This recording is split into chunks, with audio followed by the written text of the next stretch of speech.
Namah Vishnupadaya Krishna Prestaya Bhutale Srimate Bhakti Vedanta Swami Niti Namine. Ofereço minhas respeitosas reverências à sua divina graça Srila Prabhupada, que é muito querido pelo Senhor Krishna por ter se rendido aos seus pés de lótus.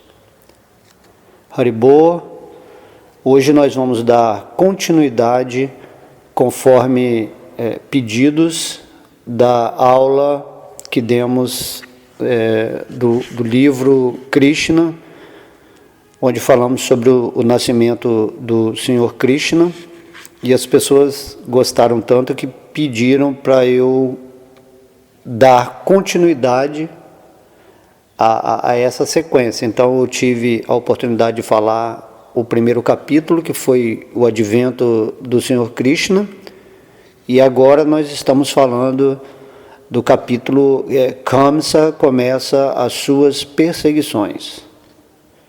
Como bem soubemos, nesse último capítulo do nascimento do Senhor Krishna, lembramos que Vasudeva, depois que Krishna nasceu, depois deles terem orado a Krishna e Krishna explicado a eles por que eles tinham nascido como pais dele, então Krishna pediu que Vasudeva levasse a sua pessoa lá para Mathura, Vrindavana, e trocasse-o pela Jogamaya, que era uma menina que estava nascendo de Yashoda. Então Vasudeva foi lá em Vrindavana, trocou, e durante esse momento, antes dele levar Krishna para Vrindavana, todos os porteiros, toda a prisão estava adormecida, e quando ele voltou e botou a menina no colo de Devaki, esse quarto capítulo começa dizendo que depois que Vasudeva pôs todas as portas e portões em ordem, os porteiros despertaram na prisão e ouviram a criança recém-nascida chorando. Aqui já começa do ponto onde Vasudeva volta de Vrindavana com a menina Jogamaya que tinha sido trocada por Krishna. E Kamsa, nesse momento, ele estava esperando pela notícia do nascimento da criança. E por isso, quando os porteiros ouviram a menina chorando, foram, assim, imediatamente informar a Kamsa que a criança tinha nascido. Nesse momento, Kamsa levanta-se assim de sua cama rapidamente e exclama: agora nasceu a morte cruel da minha vida. Kamsa ficou perplexo, agora que sua morte se aproximava, e seu cabelo se arrepiou quando ele recebeu essa notícia. Imediatamente ele se dirigiu para o lugar onde tinha nascido a criança, que era na prisão de seu reino, De modo que Devaki, quando ele viu o seu irmão Kamsa se aproximando, como uma mãe, ela suplicou-lhe com muita humildade. Devaki disse: por favor, meu querido irmão, não mate esta menina. Prometo que esta criança será a esposa de seu filho. Por isso não a mate. Não será uma menina que irá matá-lo. Esse foi o presságio. Você será morto por um menino. Por isso, não a mate, por favor, meu querido irmão. Você matou muitos de meus filhos que acabavam de nascer, brilhantes como o sol. Mas a culpa não é sua. Seus amigos demoníacos aconselharam-no a matar meus filhos. Agora peço-lhe, por favor, que dispense esta menina. Deixe que ela viva como a minha filha.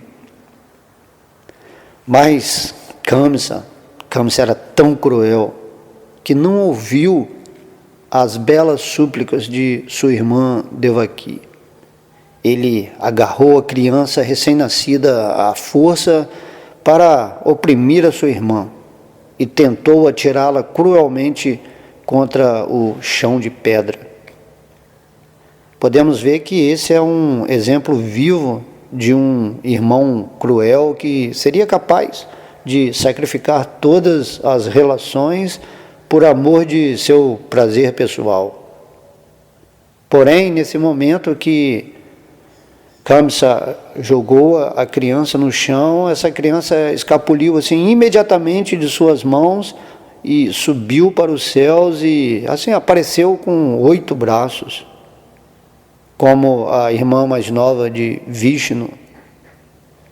Essa criança estava decorada com um belo vestido e com guirlandas de flores e ornamentos, e em suas 8 mãos ela segurava um arco, uma lança, flechas, um sino, um búzios, um disco, uma massa e um escudo. Então isso foi impressionante. E quando eles viram aparecer a criança, que na realidade era a deusa Durga Mahamaya, todos os semideuses de diferentes planetas, tais como Siddhaloka, Charanaloka, Gandharvaloka, Apsaraloka, Kinnaraloka e Urugaloka, presentearam a deusa com artigos e puseram-se a oferecer-lhe suas respectivas orações. E de cima, a deusa falou a Kamsa: seu patife, como você pode me matar? A criança que vai matá-lo já nasceu antes de mim em algum lugar neste mundo. Não seja tão cruel com sua pobre irmã. Assim, Durga falando para Kamsa. E depois deste aparecimento, a deusa Durga tornou-se conhecida por diversos nomes em diversas partes do mundo. De modo que, após ouvir estas palavras, Kamsa encheu-se de temor. Penalizado, ele libertou imediatamente Vasudeva e Devaki da sujeição de suas algemas e dirigiu-se a eles com muita educação.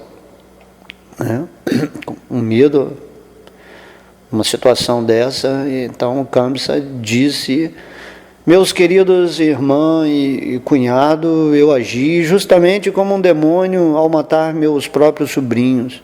Nem sequer levei em consideração a nossa relação íntima. Não sei qual será o resultado destes meus atos. Provavelmente serei mandado ao inferno, para onde vão os assassinos dos brahmanas. Contudo, estou admirado de que a profecia celestial não se tenha realizado. Não é somente na sociedade humana que se faz propaganda falsa. Agora, parece que até os habitantes celestiais falam mentiras.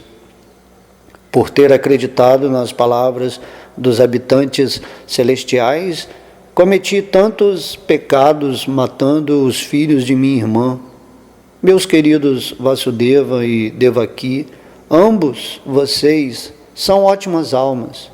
Nada tenho a instruir-lhes, mas ainda assim peço-lhes que não se entristeçam com a morte de seus filhos. Cada um de nós está sob o poder superior. E este poder superior não nos permite permanecer juntos. Com o transcurso do tempo, seremos obrigados a nos separar de nossos amigos e parentes. Mas devemos ter certeza de que, mesmo após o desaparecimento dos diferentes corpos materiais, a alma permanece eternamente intacta. Há, por exemplo, muitas panelas que são feitas de barro e que depois são quebradas. Mas, apesar disso, a terra permanece como é perpetuamente. Similarmente, os corpos das almas são feitos e destruídos sob diferentes circunstâncias. Porém, a alma espiritual subsiste eternamente. Assim, Devaki e Vasudeva, não há nada por que se lamentar. Todos devem compreender que este corpo material é diferente da alma espiritual. E até que uma pessoa chegue a compreender isto, ela certamente haverá de aceitar os processos de transmigração de um corpo para o outro. Minha querida irmã Devaki, você é tão dócil e bondosa. Perdoe-me, por favor. Não se aflige com a morte de seus filhos que eu provoquei. Na realidade, não fui eu que fiz isto, porque todas estas atividades estão predestinadas. Ainda que contra nossa vontade, somos obrigados a agir de acordo com o que está predestinado. As pessoas compreendem mal que o eu morre com o fim do corpo, ou pensam que uma entidade viva pode matar outra. Todas estas falsas concepções nos obrigam a aceitar as circunstâncias da existência material. Em outras palavras, enquanto não estamos firmemente convencidos de que a alma é eterna, nos sujeitamos à tribulação de matarmos e sermos mortos. Meus queridos irmã Devaki e cunhado Vasudeva, por favor, perdoem-me pelas atrocidades que cometi contra vocês. Eu sou muito mesquinho, enquanto que vocês são tão generosos. Por isso, tenham compaixão de mim e me perdoem. Assim disse Kamsa, com sabedoria, já com aquele medo, né, de Mahamaya, ele realmente baixou as bolas, vamos dizer assim. Então, enquanto Kamsa estava falando com seu cunhado e sua irmã, corriam lágrimas dos olhos dele e ele caiu aos pés deles, como tivesse acreditado nas palavras de Durga Devi, a qual ele tentara matar. Kamsa libertou seu cunhado e sua irmã imediatamente. Ele abriu pessoalmente as algemas de ferro e com grande simpatia demonstrou sua amizade, tal como um membro da família. Quando Devaki viu que seu irmão estava arrependido, tão arrependido, ela também se tranquilizou e esqueceu todas as atividades atrozes que seu irmão cometera contra seus filhos. Vasudeva também, esquecendo-se de todos os incidentes passados, falou sorridentemente com seu cunhado. Meu querido e afortunado cunhado Kamsa, o que você diz acerca do corpo material e da alma é correto. Toda entidade viva nasce ignorante, pensando que este corpo material é o seu eu. Esta concepção de vida se deve à ignorância, baseados na qual criamos a inimizade e a amizade, a lamentação, o júbilo, o temor, a inveja, a cobiça, a ilusão e a loucura são diferentes aspectos de nosso conceito material de vida. Uma pessoa assim influenciada se envolve com inimizades tão somente por causa do corpo material. Quando nos enredamos em tais atividades, esquecemos-nos de nossa relação eterna com a Suprema Personalidade de Deus. Então Vasudeva aproveitou a oportunidade dessa benevolência de Kamsa e informou-lhe que as atividades ateístas de Kamsa também se desviam a essa falsa concepção de vida, né? Que era considerar que o corpo material é o eu. E quando Vasudeva falou com Kamsa nesse tom tão esclarecedor, Kamsa ficou muito contente. E a culpa que ele estava sentindo por ter matado os seus sobrinhos, assim, diminuiu. Com permissão da sua irmã Devaki e seu cunhado Vasudeva, ele regressou à sua casa, assim, bem aliviado, né, da culpa. Mas, no dia seguinte, Kamsa reuniu todos os seus conselheiros e narrou-lhes todos os incidentes que tinham acontecido na noite anterior. Todos os conselheiros de Kamsa eram, assim, demônios e inimigos eternos dos semideuses. E por isso ficaram deprimidos ao ouvirem o seu chefe Kamsa falar dos eventos da noite.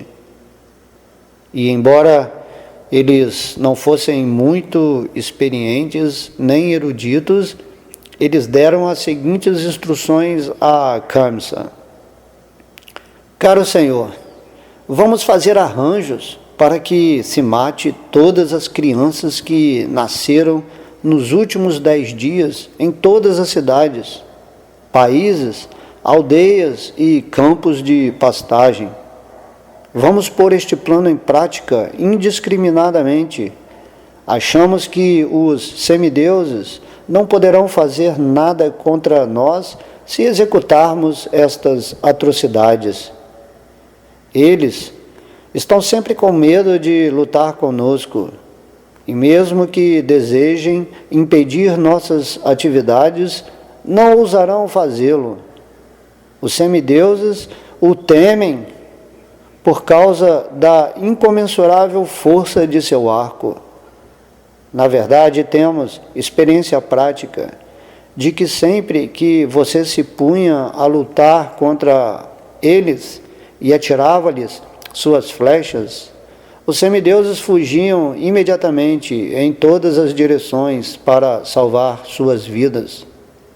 Muitos dos semideuses eram incapazes de lutar com você e imediatamente se rendiam a você, abrindo seus turbantes e as bandeiras sobre suas cabeças. E com as mãos postas, os semideuses suplicavam-lhe que os poupasse e diziam: meu Senhor, estamos todos com medo de sua força. Por favor, liberte-nos desta luta perigosa. Também vimos muitas vezes que você nunca matava tais lutadores que se entregavam quando sentiam medo, com os arcos, as flechas e as quadrigas despedaçados, esquecidos de suas atividades militares e incapazes de lutar com você. Desta maneira, não temos realmente nada a temer da parte desses semideuses. Eles se orgulham muito de serem grandes lutadores em tempos de paz, fora do campo de batalha, mas na realidade não são capazes de revelar nenhum talento ou poder militar quando estão no campo de batalha.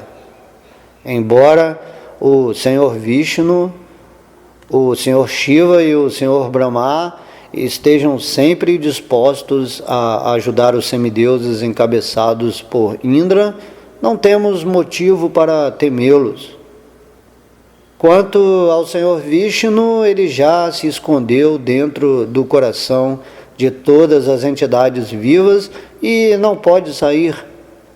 Quanto ao Senhor Shiva, ele renunciou a todas as atividades, já se internou na floresta. E o Senhor Brahma está sempre ocupado, executando diferentes tipos de austeridades e meditando. E isto, para não falar de Indra, ele é uma palha em comparação com sua força. Portanto, nada temos a temer da parte de todos estes semideuses.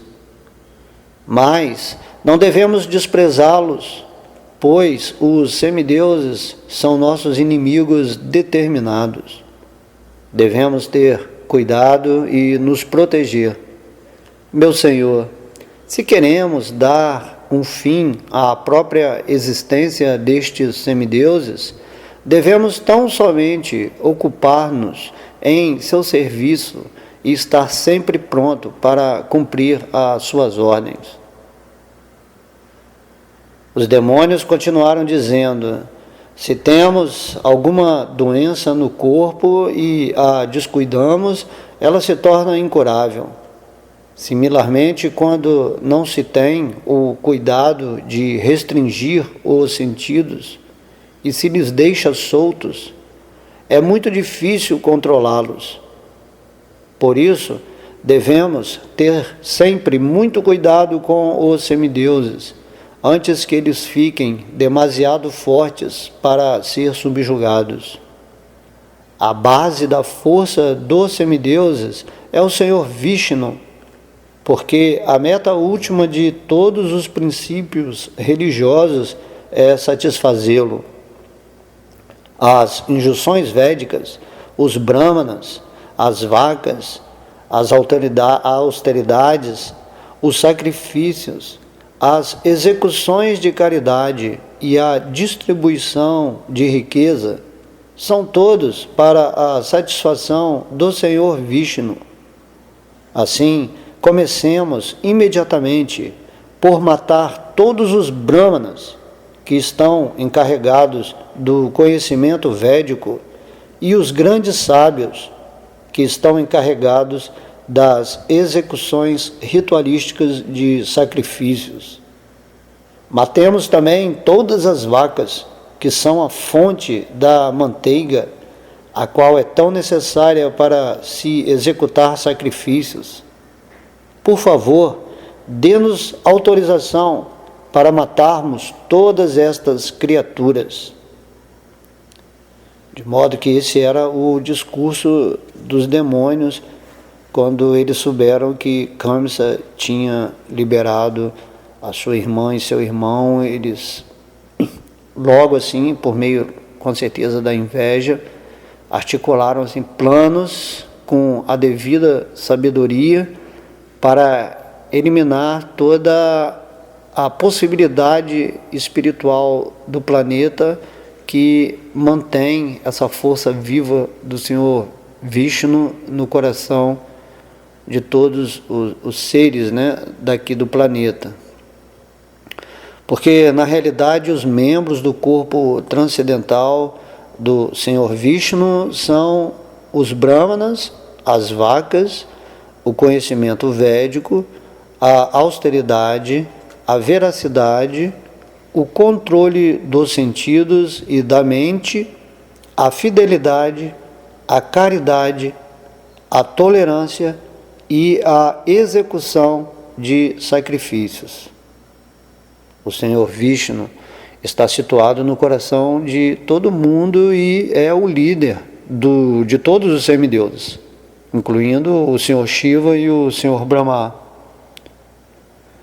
E os ministros, dentro dessa situação, estavam dizendo que, assim, julgamos que matar o Senhor Vishnu é perseguir os grandes sábios e os brahmanas. De modo que, depois de receber estes conselhos dos ministros demoníacos, Kamsa, que sempre foi assim, o maior dos canalhas, decidiu perseguir os brahmanas e os Vaishnavas, herendando-se nos grilhões do tempo eterno que devora tudo. Ele mandou que os demônios acossassem todos os tipos de pessoas santas e depois foi para sua casa. Todos os partidários de Kamsa estavam influenciados pelo modo da paixão, bem como iludidos pelo modo da ignorância. E sua única ocupação era criar inimizade com as pessoas santas. Atividades como essas só podem reduzir a duração de nossa vida. Os demônios aceleraram o processo de sua morte, convidando-a para vir rapidamente até eles. Porque o resultado de se perseguir pessoas santas não é apenas a morte prematura. Esse ato de perseguir pessoas santas é tão ofensivo que o executor também perde gradualmente a sua beleza, a sua fama e seus princípios religiosos. E, além disso, impede a sua promoção aos planetas superiores. Então, assim, impelidos por diversos tipos de elaborações mentais, os demônios reduzem todas as espécies de bem-estar. Então, vamos ficar sabendo que uma ofensa cometida aos pés de lótus dos devotos e brahmanas é uma ofensa maior do que a cometida aos pés de lótus da Suprema Personalidade de Deus. Por conseguinte, uma civilização ateísta se transforma na fonte de todas as calamidades. Neste ponto, estamos então encerrando o significado Bhaktivedanta do capítulo 4 de Krishna, intitulado Kamsa começa as suas perseguições. Aqui nesse capítulo podemos observar muito bem como a má associação, apesar de Kamsa ter tido um ato benevolente, mesmo assim todo o ministério de Kamsa, sendo demoníaco, influenciou novamente a tomar atitudes que iriam trazer assim reações drásticas para o império de Kamsa, porque atuar contra a natureza santa e devocional dos seres vivos que estão na Terra, assim estabelecendo laços maiores com Vishnu, é a maior das ofensas. E então, com essa ação, iriam se desenrolar todos os passatempos de Krishna posteriormente. Todos os demônios começaram a ir a Vrindavana para tentar matar Krishna, e aí o Bhagavatam vai se desenrolando assim durante a infância de Krishna, através da atitude dessa inveja que as pessoas têm de Krishna, e também, lógico, o medo da morte, de que a profecia de Narada iria se cumprir. Então eu deixo aqui essa parte muito legal aqui desse capítulo para a gente dar uma refletida também em tudo que foi falado. Então todas as glórias à sua divina graça, Srila Prabhupada, Haribol.